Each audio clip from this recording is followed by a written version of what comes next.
नमस्कार दोस्तों, DD red के एक और रिएक्शन वीडियो में आप सभी का स्वागत है। मैं हूं आलोक। तो आज जो वीडियो लेकर आया हूं वो निम्रा अहमद का वीडियो है और इसका टाइटल है जो बाइडेन ने कहा I want your autograph Modi.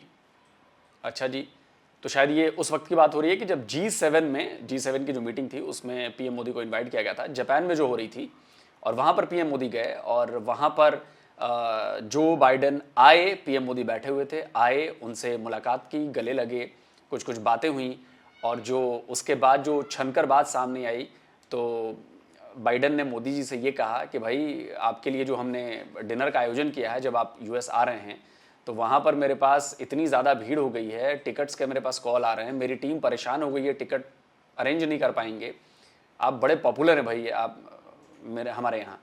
तो इसी पर लगता है कि पाकिस्तान के जो निम्रा हैं, यूट्यूबर हैं, उन्होंने पाकिस्तान के लोगों से इसकी राय ली है। तो चलिए देखते हैं कि इनका क्या रिएक्शन है भैया पीएम मोदी के इस तरह मिलने पे।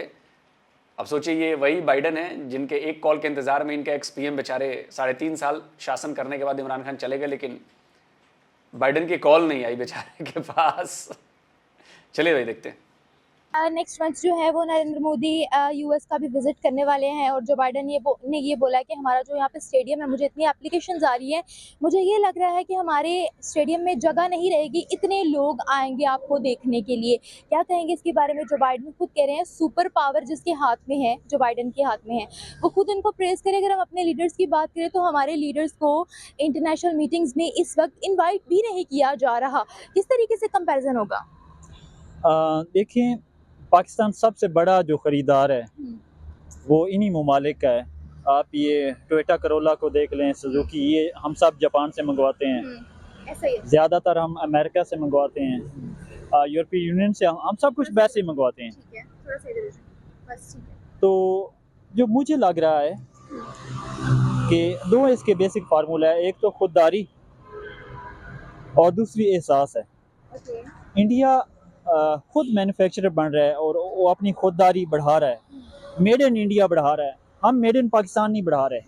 इसका मतलब है गूगल भी वहीं पे आ गया इंडिया में, बड़े बड़े इन्वेस्टर्स इंडिया में आ रहे हैं और वो किसी पे डिपेंडेंस जो है कम कर रहा है, हम डिपेंडेंस बढ़ा रहे हैं। इसका मतलब है उन लोगों को, हमारे मिनिस्टर्स पर, हमारी गवर्नमेंट पे कोई ट्रस्ट नहीं है। इवन आवाम ने इन मिनिस्टर्स पे, इन लीडर्स पे सबसे ज़्यादा ट्रस्ट किया है और जो मौजूदा हुकूमत है ये सबसे ज़्यादा पावरफुल गवर्नमेंट मेरे ख्याल में है, क्योंकि बहुत बड़े लीडर हैं जरदारी साहब, नो डाउट बहुत बड़े लीडर हैं, मौलाना फजल रहमान साहब, जनाब मियाँ शहबाज शरीफ साहब, ये बड़े लीडरान हैं।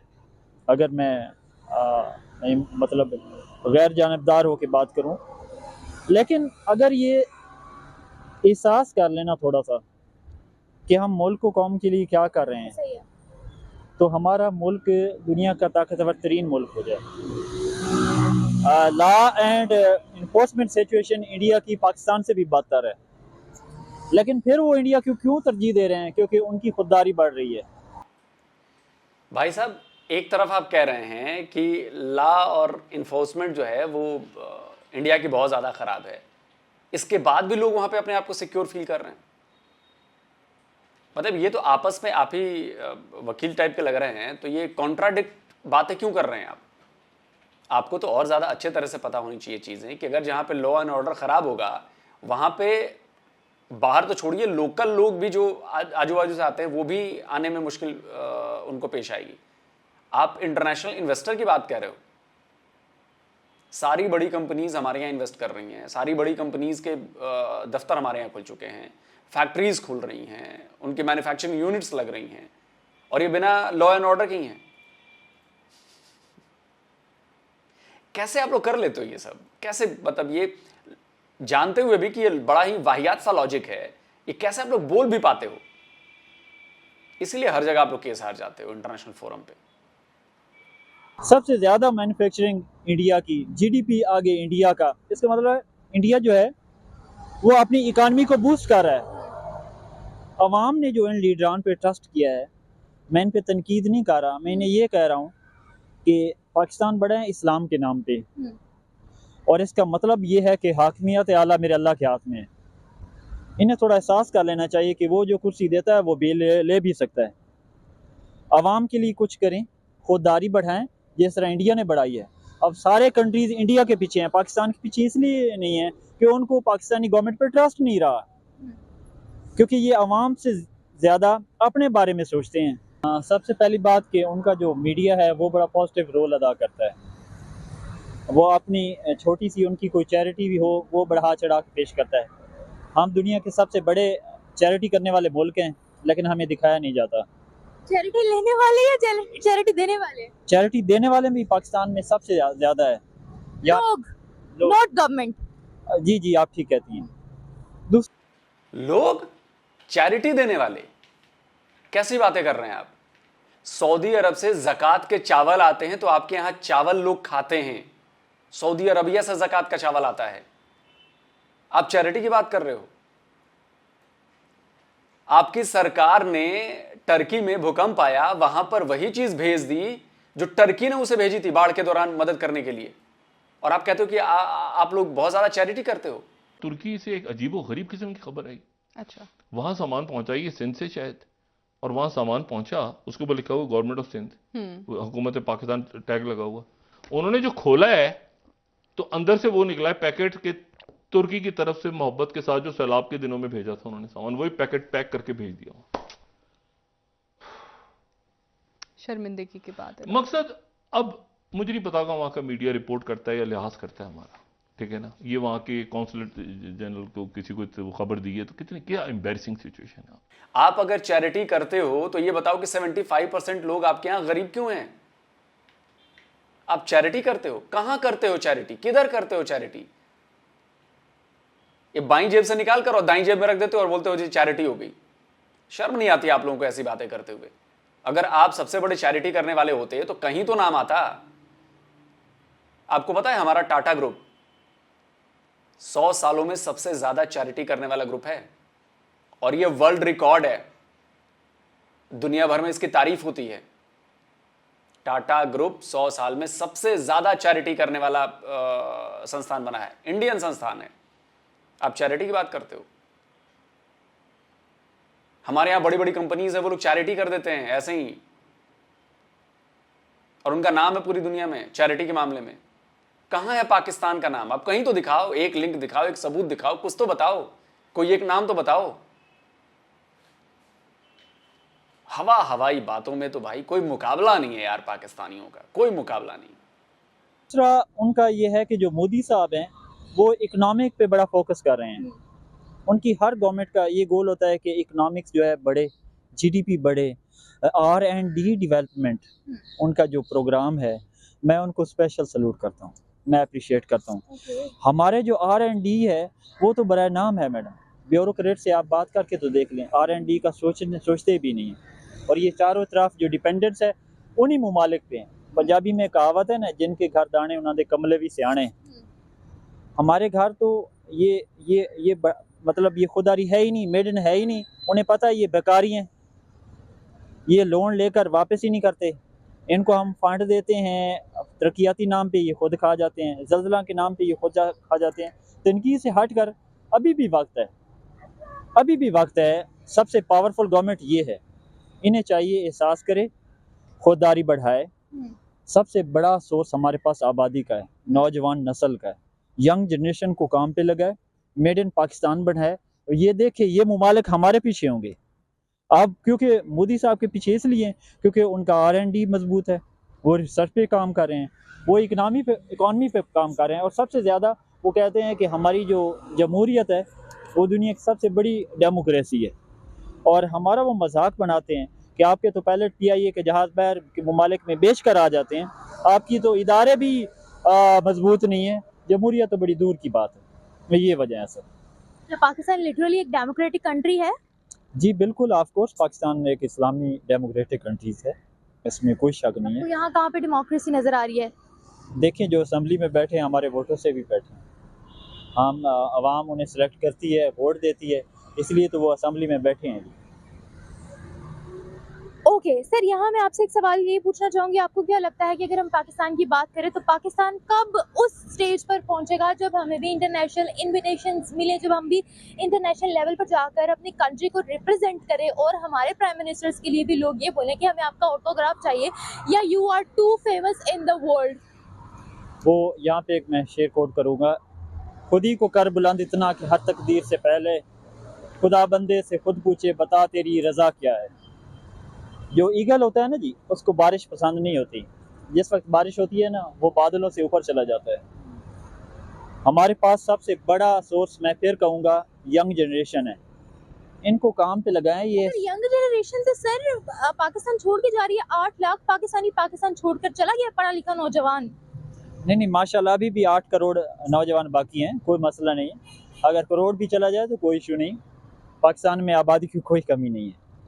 हाँ, यहाँ पे जितने जाते हैं उससे 10 गुना नए आ जाते हैं, वो आप परेशान ना हो। लेकिन जो हैं वक्त हमेशा इंसान के हाथ में रहता है, वो जब चाहे अपनी कदर और इक़दार को बदल सकता है। ये कहावत है, मेरे एक प्रोफेसर साहब हैं और मज़ाहिर अकबर गवर्नमेंट कॉलेज झंग के, उनकी इस कहावत की वाज़ह सबूत KFC वाला बाबा है, जिसने 65 साल की उम्र के बाद इतना नाम कमाया है। ठीक है ना, वक्त हमेशा इंसान के स्टेट के हाथ में रहता है। आप भी चाहें, आप देखें ना, चारों तरफ नौजवानों को कोई रिएक्शन ही नहीं है, ना उन्हें रोज़गार मिलता है। क्यों? उन्हें लगा है ना काम पे ये रिसर्च है, यहाँ पे रिसर्च करें, अपना हुनर सीखें और बेचें। कोई है? ये बेटियाँ रो रही हैं, सारों को पता नहीं है। बहनें बेटियाँ जब जॉब के लिए जाती हैं तो उनका CEO उनसे क्या क्या बात मनवाता है, ये इनकी आंखें नहीं खुलती। अब गैरत पैदा करें और नौजवान नस्ल को काम पे लगाएं, खुददारी बढ़ाएं, मेड इन पाकिस्तान बनाएं, ये दुनिया हमें सलूट करेगी। Strongly agree. आपने स्पेशली जो लड़कियों की बात की है, आपने बेसिकली इशारा किया हैरेसमेंट पे, जिससे मैं भी एग्री करती हूँ। आपको क्या लगता है कि अगर, और वो सिर्फ एक इदारे में नहीं कि अगर हम एक इदारे को मेंशन करें कि लड़कियों के साथ ही हो रहा है, हर इदारे में ही ऐसा हो रहा है। पर्सनली मैं खुद भी इस चीज़ को जो है वो एक्सपीरियंस कर चुकी हूँ। आपको क्या लगता है ये इस्लामिक जमहूरिया पाकिस्तान है जहाँ पर हमें औरत की इज्जत ही नहीं करना आ रहा?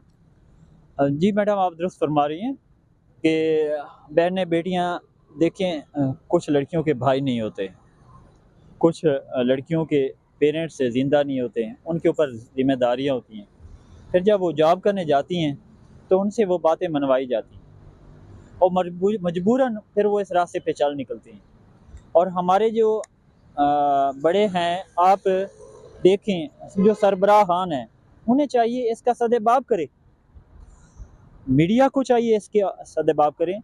औरत की ट्रेनिंग के लिए, सिखलाई के लिए, उसकी एम्पावरमेंट के लिए कोई इदारा है? आप बताएं, कोई इदारा भी नहीं है। और उसके लिए कोई देखिए, ये तो सब कुछ आपके सामाजिक ताने बाने पर डिपेंड करता है। मैं ये नहीं कहता कि हमारे यहाँ लड़कियों को मुश्किलें नहीं होती हैं या महिलाओं को परेशानी नहीं है या हैरेसमेंट नहीं होती है, उनके साथ होती है। लेकिन अब धीरे धीरे अवेयरनेस बढ़ रही है, लोग जागरूक हो रहे हैं, महिलाएं खुद जागरूक हो रही हैं, वो सामने आ रही हैं, महिलाएं एम्पावर हो रही हैं, जो कि अब उनको हर जगह से सपोर्ट मिलनी शुरू हुई है। आपके यहाँ क्या, आपके यहाँ जो सोशल आपका फैब्रिक है वो बड़ा ख़राब है, महिलाओं के मामले में बड़ा ख़राब है। और शायद यही वजह है कि दुनिया की 6ठी सबसे डेंजरस जगह है महिलाओं के लिए पाकिस्तान। यही वजह है, इतनी सारी घटनाएं आपके यहाँ आती हैं, टूरिस्ट आपके यहाँ बख्शे नहीं जाते।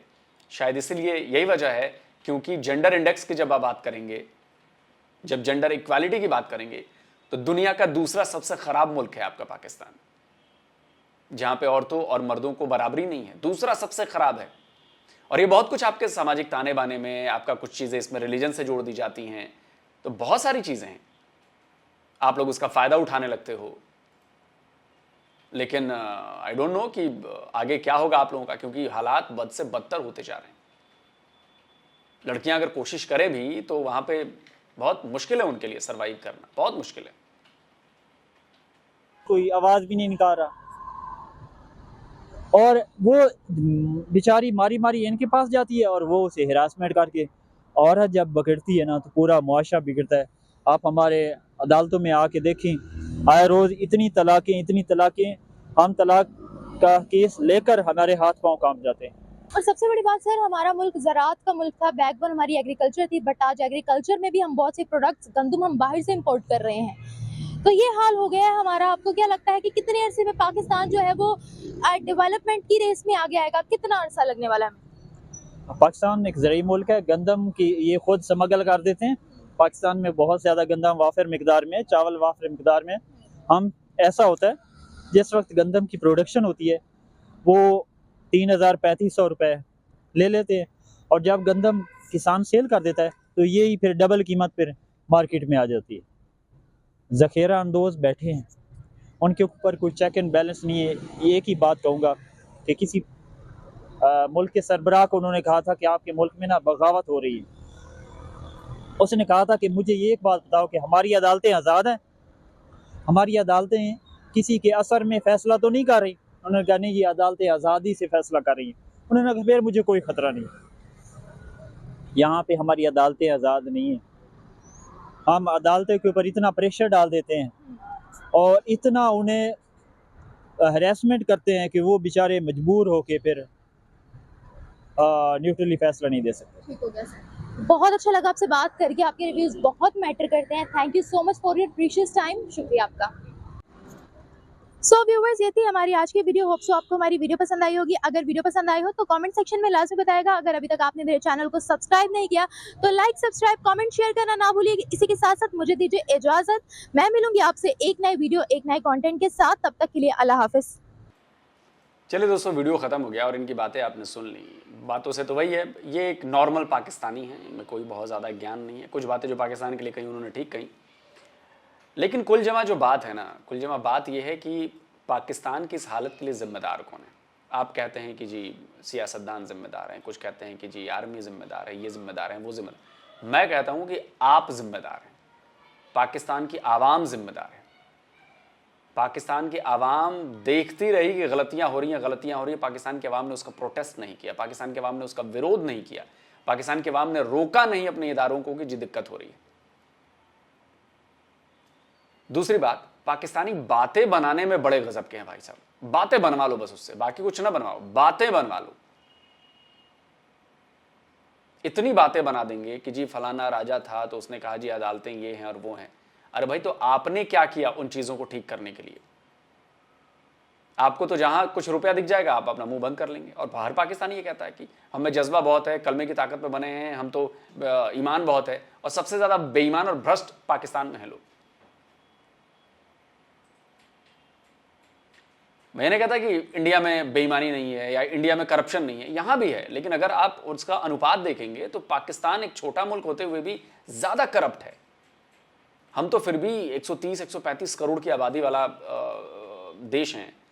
उसके बाद भी अगर उस लिहाज से देखा जाए कि एक 22 करोड़ की आबादी वाला देश जो है वहां पे करप्शन कितना है, और एक 122 करोड़ वाला जो देश है वहां पे करप्शन कैसा है, तो भाई आप तो गजब डूबे हुए हो, आप सिर तक डूबे हुए हो करप्शन में। हमने तो फिर भी इतनी बड़ी आबादी के बाद भी थोड़ा बहुत सुधार कर रहे हैं, धीरे धीरे कर रहे हैं। इंसानी फितरत है, कोशिश जारी है और उसमें कामयाबी भी मिल रही है। इसमें टेक्नोलॉजी की मदद भी हम ले रहे हैं, तो काफी कुछ हो रहा है, लेकिन आपके यहां नहीं हो रहा है। और अगर आज इंडिया की तूती या इंडिया का डंका हर देश में हर तरफ बज रहा है, तो ये हमारे द्वारा किए गए काम है ना। काम बोलता है, बातें नहीं बोलती हैं, काम बोलता है। पाकिस्तानियों की सिर्फ बातें बोलती हैं, करते कुछ नहीं। आज तक एक बाइक का इंजन नहीं बना पाए हैं, और आप कहते हैं मेड इन पाकिस्तान। आप कहते हो कि जी युवाओं को काम पर लगाओ। अरे उन्हें कुछ आता है तब तो काम पर लगाओ ना। आपका एजुकेशन सिस्टम इतना खराब है कि उन बेचारों को कुछ पता ही नहीं है दुनिया में।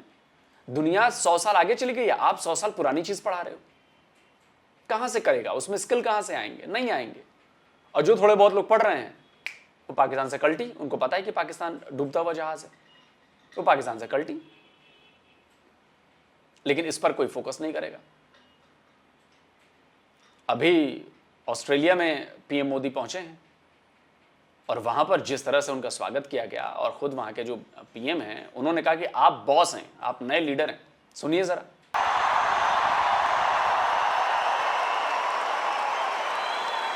Prime Minister Modi is the boss.